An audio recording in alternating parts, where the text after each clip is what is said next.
Les enfants les plus valides ont été arrachés au continent noir pour alimenter commerce triangulaire. Les enfants les plus valides ont été arrachés au continent noir pour alimenter commerce triangulaire. Milosu eule me wifi dagbe boyi sana yovo bonondo yovo edomie. Milosu esanu yovo do khoro misi.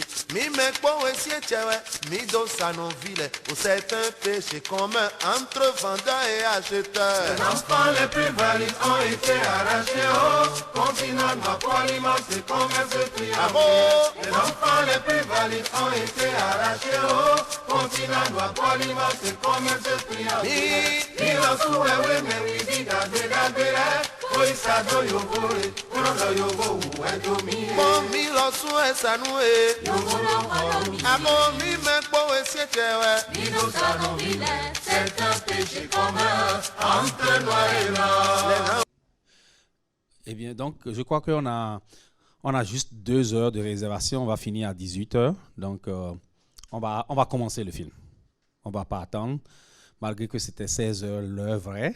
Bon, j'ai osé dire 15 heures à ma dada. Donc, elle est arrivée à 15 heures. Toi aussi. Alors donc, je voudrais vous dire merci parce que pour moi, c'est beaucoup déjà le monde que nous avons. Adrian, I will translate everything later. So, j'ai créé une organisation qu'on appelle Shegun Production.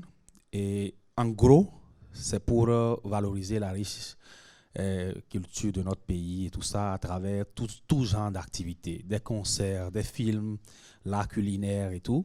Donc, on a commencé par faire les choses un peu. Et quand j'étais au New Jersey, on a démarré une compagnie de danse pour les enfants pour promouvoir les danses du Bénin. Alors, j'ai quitté le New Jersey, donc je suis revenu à New York. J'ai réfléchi autrement. J'ai voulu repositionner les choses. Donc, on a décidé maintenant que tous les mois, il y aura une projection de films sur le Bénin. On sera constant là-dessus. Alors, ce ne sera pas des événements sporadiques, ce sera une fois par mois.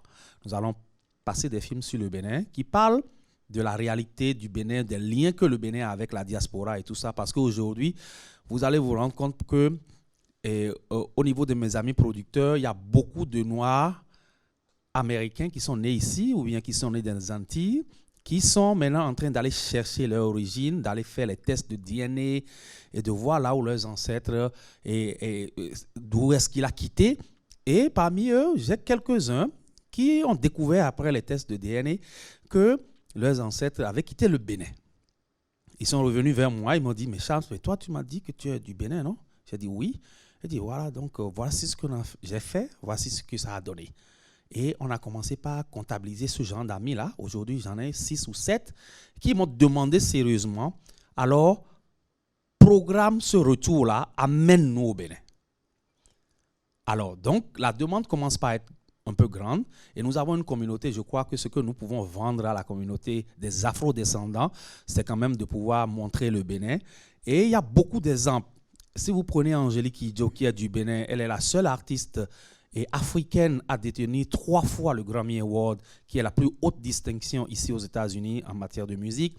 Vous avez Lionel Loueke, qui est produit par le meilleur label de jazz qui vient du Bénin. Vous avez Dimon Oussou, qui est à Hollywood, qui actuellement est en France, en Belgique, sur le festival de Vaudou du Belgique, et il est en train de parler du Bénin. Donc je crois que c'est d'actualité, et il faudrait que nous participions à cette cause-là. Et je voudrais vous dire vraiment merci. Et j'en ai parlé au ministre de la Culture. Ils ont voulu qu'on leur renvoie donc, ce qu'on a fait aujourd'hui pour qu'on leur dise comment les Béninois ont pris la chose. Donc, le directeur des arts et du livre également est au courant de ce que nous sommes en train de faire ce soir. Donc, on espère que ça va grandir. Donc, c'est le fait qu'on n'est pas nombreux, pour moi, c'est très positif parce que nous allons construire cette audience-là et tous les mois, ça va grandir. Donc, sans plus tarder, je voudrais donc vous proposer ce film-là, qui est tourné par un Guadeloupéen qui vit en France et qui a été et qui a cherché son origine et qui s'est retrouvé au Bénin. Voilà, donc je crois que c'est un truc très émouvant et que je veux partager avec vous. Et voilà, donc c'est aussi. Donc j'ai invité particulièrement et mon grand-tonton à moi, c'est celui-là qui m'introduit dans le système francophone au niveau des Nations Unies. Et je voudrais vraiment que vous applaudissiez très fort tonton Joseph, qui est là, qui est le secrétaire général de l'Association culturelle francophone des Nations Unies. Alors donc, à la fin du film, ce serait bien, pour qu'on puisse l'animer un peu, que vous dites un peu ce que vous avez senti, des questions sur le Bénin, de ce que vous n'avez pas compris, ce que vous voudrez demander, il est là pour répondre. Alors donc, Raymond, et si c'est bon, Freddy, donc nous allons passer le film. Merci beaucoup.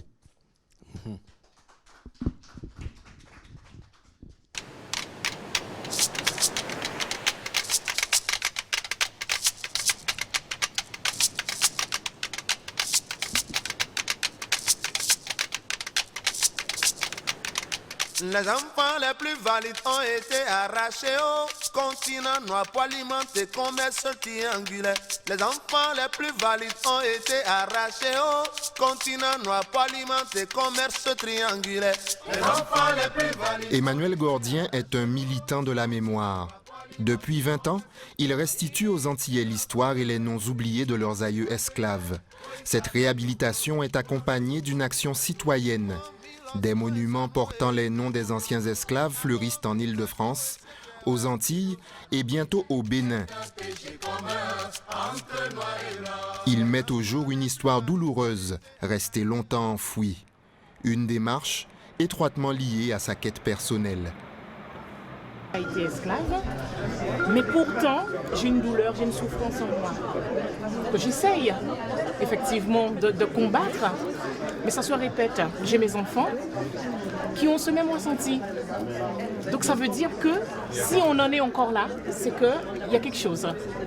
Tout ce qu'on a fait, c'est-à-dire sortir ces personnes de l'anonymat, de l'oubli total, c'était d'abord de les honorer, mais aussi de faire que ces personnes ne soient plus vécues comme des personnes honteuses, des personnes qui avaient vécu l'esclavage qu'il fallait oublier.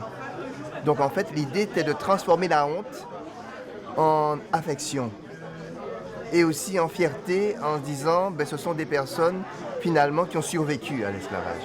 Et là vraiment, l'idée vraiment aujourd'hui c'est vraiment que tous les descendants puissent s'approprier l'histoire, les résistances, les malheurs, la vie quotidienne de toutes ces personnes-là. Je crois que c'est ça qui fait sens et c'est ça vraiment le plus important pour moi. En Guadeloupe, l'île où il a grandi, Emmanuel Gordien œuvre à la préservation de la mémoire de l'esclavage. Dans cette ancienne colonie française des Amériques, il cherche à mieux connaître l'identité et la vie de son aïeul, Georges Boïki. Bonjour Monsieur Gordien, bienvenue aux archives départementales. Avec plaisir.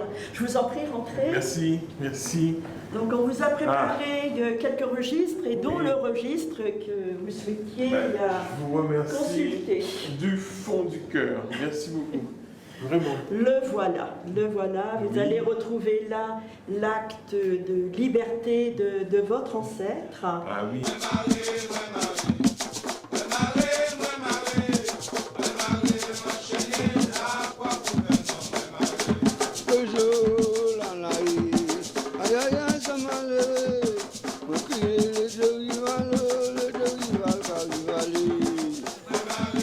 Cette marche a pour but d'aller vers cette habitation Saint-Pierre, où était esclave Georges Boïki. Cette marche s'inscrit dans un concept plus général des sentiers des moulins. L'idée étant que la région Nord-Grande-Terre, pour lui en particulier, il y a plus de 28 moulins. Et les moulins sont les anciennes usines à sucre de l'époque. Et donc sur ces moulins, nous avons, au niveau de notre association et avec plus, retrouvé tous les esclaves qui étaient sur ces habitations. Le petit train voyage. Le Bénin a été une plaque tournante de la traite négrière du XVIIe au XIXe siècle. Une histoire que ce pays d'Afrique de l'Ouest a décidé d'assumer. Porté par sa quête personnelle et son projet de mémorial des noms, Emmanuel Gordien se rend sur la terre de ses origines.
Il y a une part de l'Afrique en nous, il y a une part de nous dans l'Afrique. C'est comme ça que je conçois ce voyage en tout point initiatique qui m'a permis de retrouver l'origine, qui m'a permis de retrouver des cultures que je ne connaissais pas, des gens qui nous attendent et en retour qui vont nous aider à mieux nous comprendre, à mieux nous accepter et à mieux accepter notre histoire commune de la traite et de l'esclavage colonial.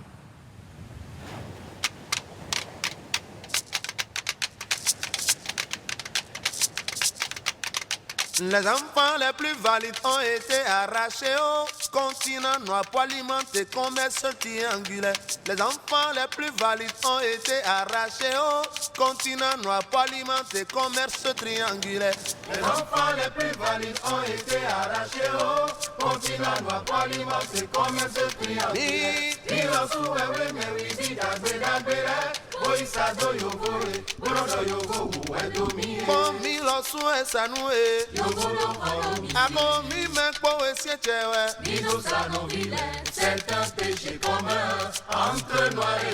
Alors donc, je crois qu'on a 30 minutes.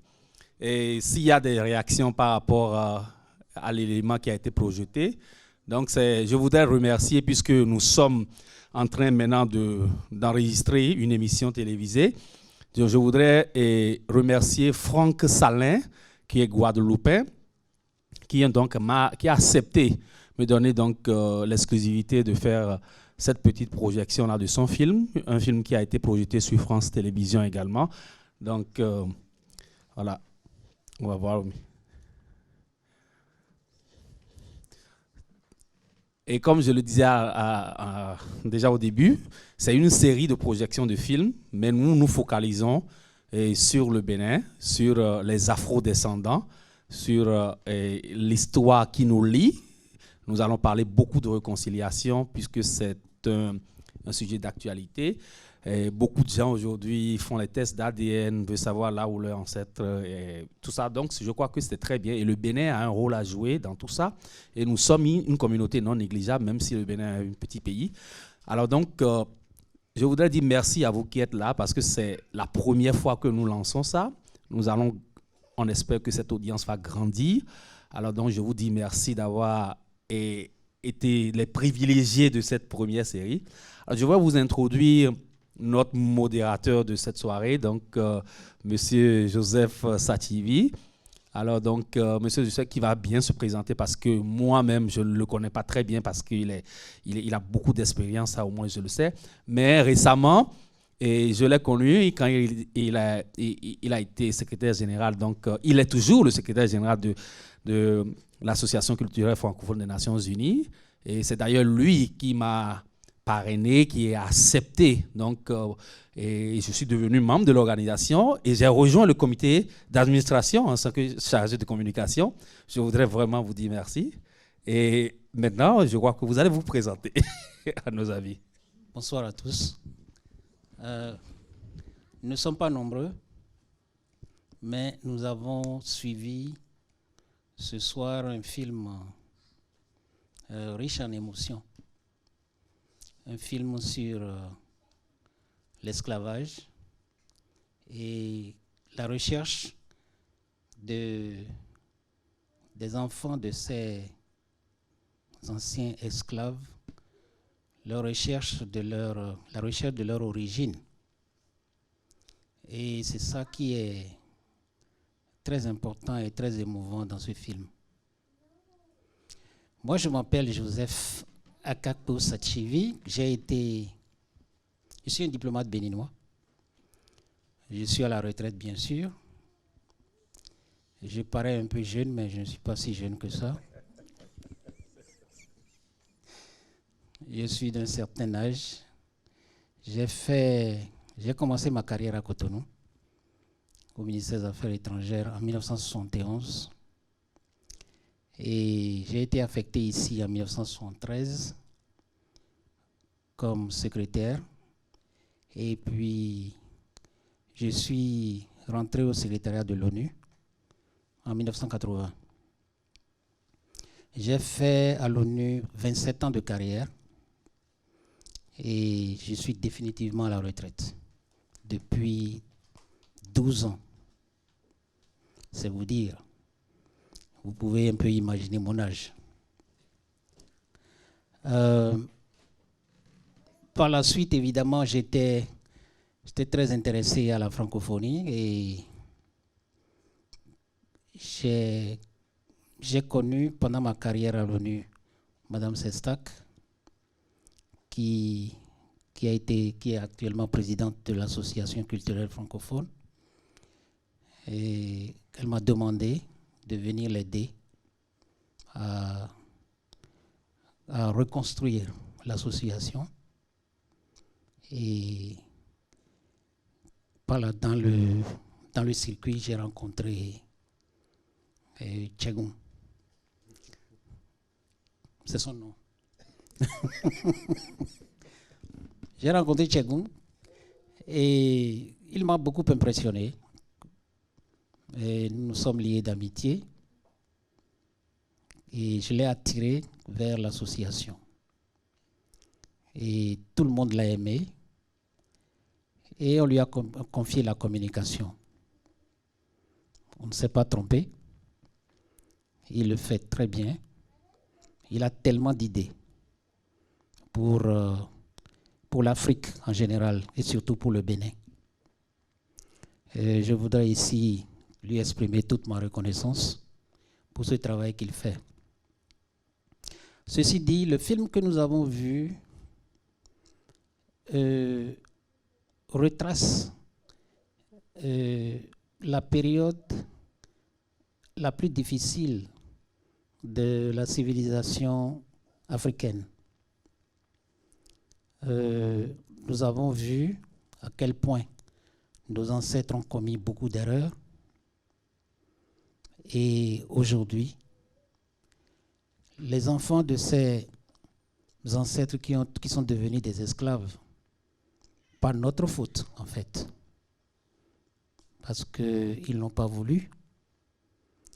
Et l'histoire du village de Ganvier le prouve bien, parce que certains d'entre eux se sont enfuis et ils sont partis former ce village.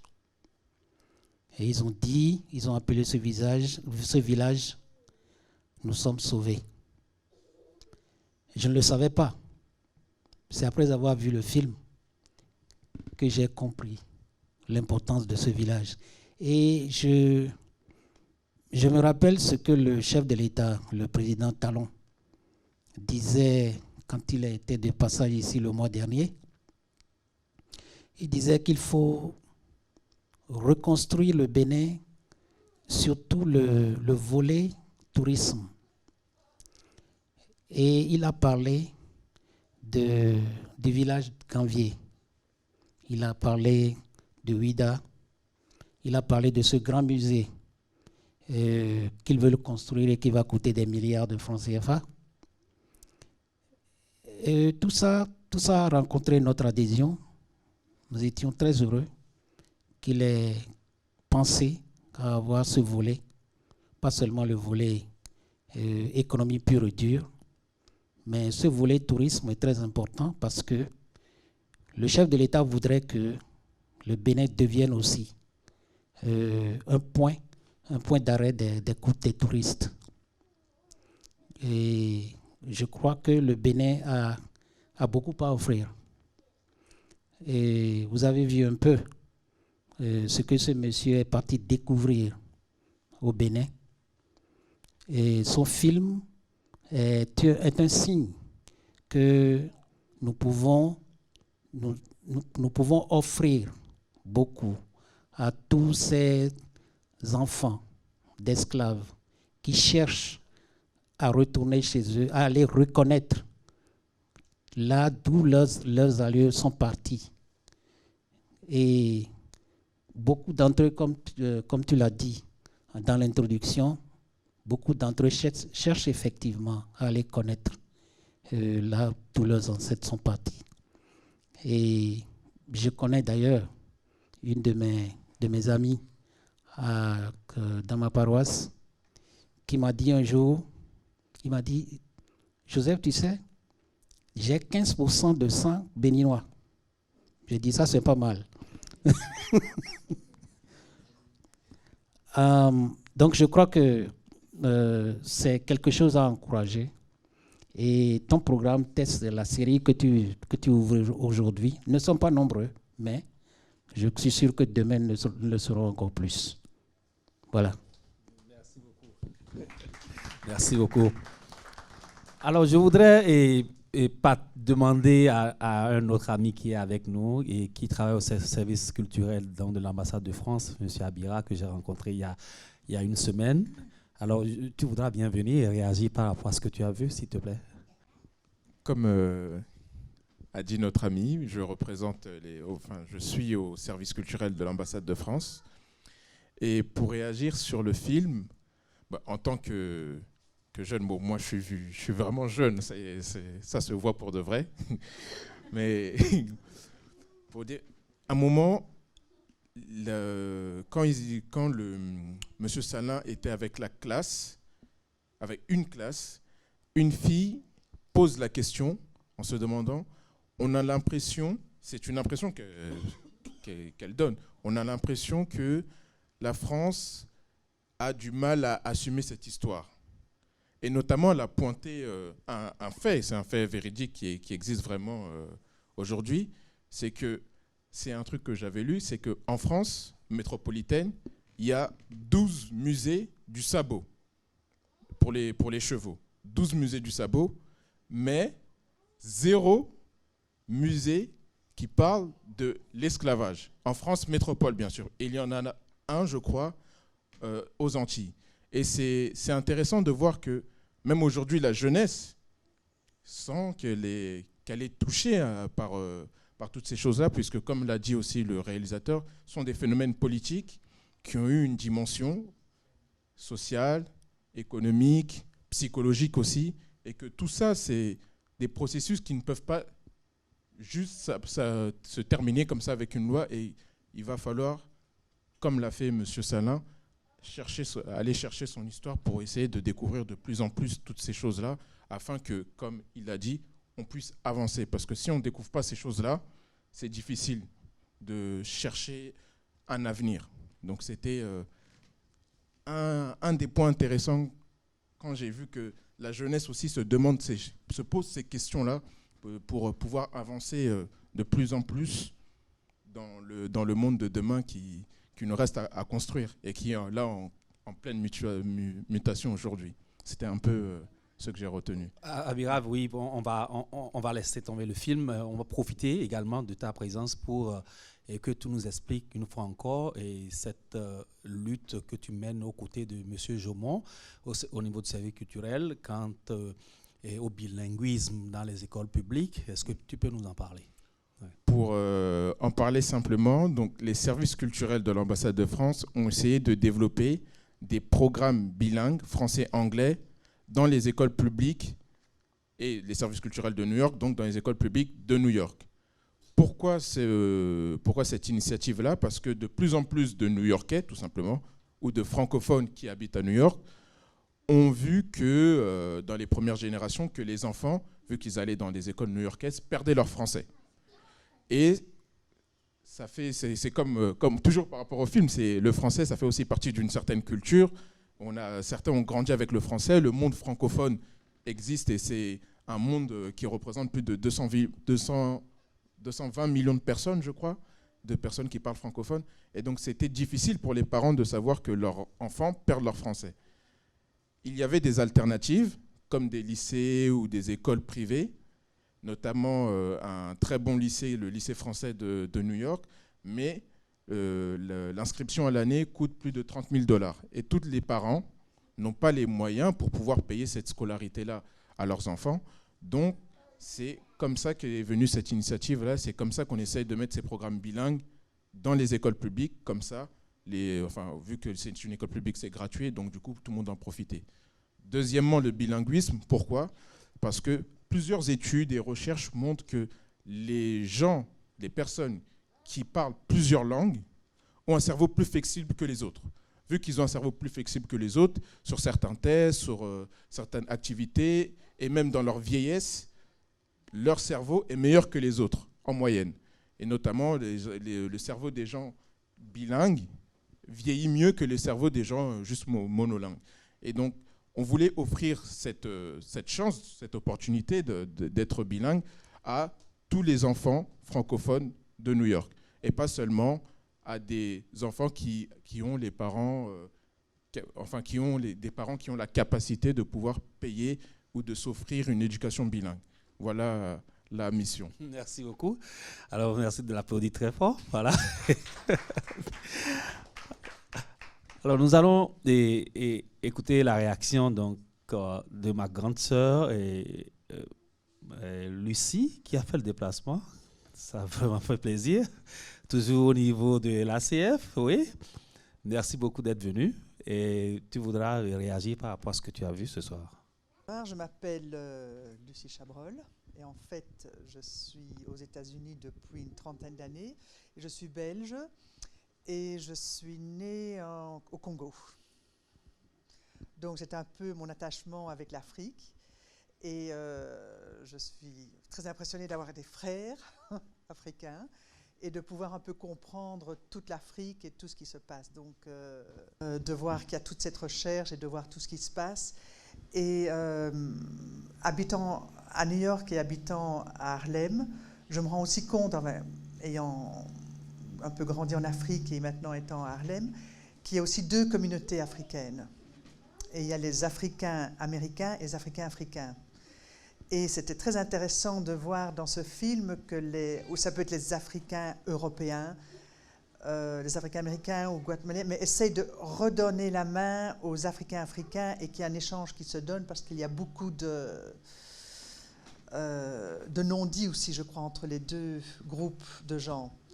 Et c'est aussi ce dont je me rends compte parce que je participe, enfin je vais très souvent, il y a pas mal d'activités qui se passent dans Harlem, comme par exemple Congo et Harlem, où là aussi on essaye de faire une connexion entre l'Afrique et les Africains, enfin un peu tout le monde. Et voilà, félicitations. Merci. Et merci Cham de montrer ce film et Joseph de faire tout ce que tu fais. Voilà. Donc je fais aussi partie où Joseph m'a demandé de participer. Nous allons organiser en 2017 au moins quelques séances à Harlem pour essayer justement de faire cette connexion entre les Africains américains et les Africains africains, en montrant des choses qui se passent. Enfin, voilà, on met ces programmes au point et j'espère que vous viendrez et participerez. Merci beaucoup, voilà. Lucie. Merci de l'applaudir. Alors, je profite également pour dire merci à la trésorière de l'ACF qui est parmi nous avec nous. Et merci de l'applaudir, elle est là. Elle ne va pas venir, elle est béninoise. Voilà, c'est la grande sœur. Et puis, il faut le dire, et tonton Joseph, de New Jersey, nous avons une représentation ils ont fait le voyage pour venir pour voir le film. Et je voudrais donc, avant même qu'on les présente, qu'on les applaudisse très fort. Donc nous avons Didier Padonou de l'autre côté, merci de lever ta main, voilà, il a fait le déplacement. Et puis Roland est venu avec son épouse. Et nous allons demander très respectueusement à Roland de venir réagir par rapport à la partie qu'il a suivie. Ce serait très bien. Merci beaucoup, Roland. Roland Kodia, donc je suis très content de cette initiative. J'en savais rien jusqu'au week-end passé. Il m'en a parlé. Et on a voulu faire le déplacement et venir voir ce que l'association fait. Nous, on est tout nouveau à New York. On est là depuis un an, tout juste. Donc, c'est bien de savoir qu'il y a des initiatives dans ce sens-là, déjà pour promouvoir la francophonie et aussi aider à faire connaître l'histoire de l'Afrique et du Bénin. Donc, voilà. Merci beaucoup. Merci. Madame Sativi est également dans la salle. Merci beaucoup. Merci, maman, d'être venue. Merci. Madame Sativi est l'épouse donc, de tonton Joseph, bien sûr. Et Adrienne Mac, mon épouse, et ma fille Adjoke est là. Et puis voilà, donc c'est en fait pour la génération montante que ceci est destiné. Donc avec le temps, nous allons encourager les parents à envoyer les enfants. Alors, monsieur Sativi, nous allons clôturer. Alors, quel est votre dernier mot et quelle stratégie nous pouvons mettre en place pour faire adhérer plus de compatriotes à cette initiative-là? Pour la question, La stratégie à mettre en route, c'est d'utiliser le format de l'ACF. C'est-à-dire, nous allons t'aider à passer tes invitations à tout le monde, à tous les membres de l'ACF. Et aussi, il faudrait, dans la mesure du possible, que tu puisses inviter tous ceux que tu connais, qu'ils soient béninois ou juste noirs américains, qui puissent venir à ces séances, qui ait un peu plus de publicité. Tu as utilisé le Facebook, mais tu connais comment ça marche sur Facebook. Il n'y a que ceux qui sont proches de toi qui reçoivent automatiquement l'invitation. Sinon, je suis sûr qu'il y a d'autres moyens que toi-même tu connais, que tu peux utiliser pour inviter les gens, mais il faut les inviter assez tôt pour qu'ils puissent s'organiser en conséquence. Ce que je voudrais dire à la fin, c'est que la démarche que tu es en train d'entreprendre pour nous réunir dans un certain format purement culturel est une très bonne démarche. Et ça vient en appui avec ce que le service culturel français fait ici, et aussi avec ce que M. Jaumont fait pour le multilinguisme, mais à une échelle beaucoup plus réduite. Mais tout ça aide ce que la France doit essayer de faire pour oublier ce passé malheureux dont il est responsable. L'Afrique, du moins, nous avons déjà pris nos responsabilités pour ne pas perdre notre temps à accuser qui que ce soit. Parce que si nous ne faisons pas ainsi, nous n'allons jamais progresser. Il faut que nous sachions que la période coloniale et de l'esclavage et tout ça là, c'est terminé. Nous avons nous-mêmes à prendre nos responsabilités en tant que pays indépendant. La liberté n'est pas quelque chose qui se donne.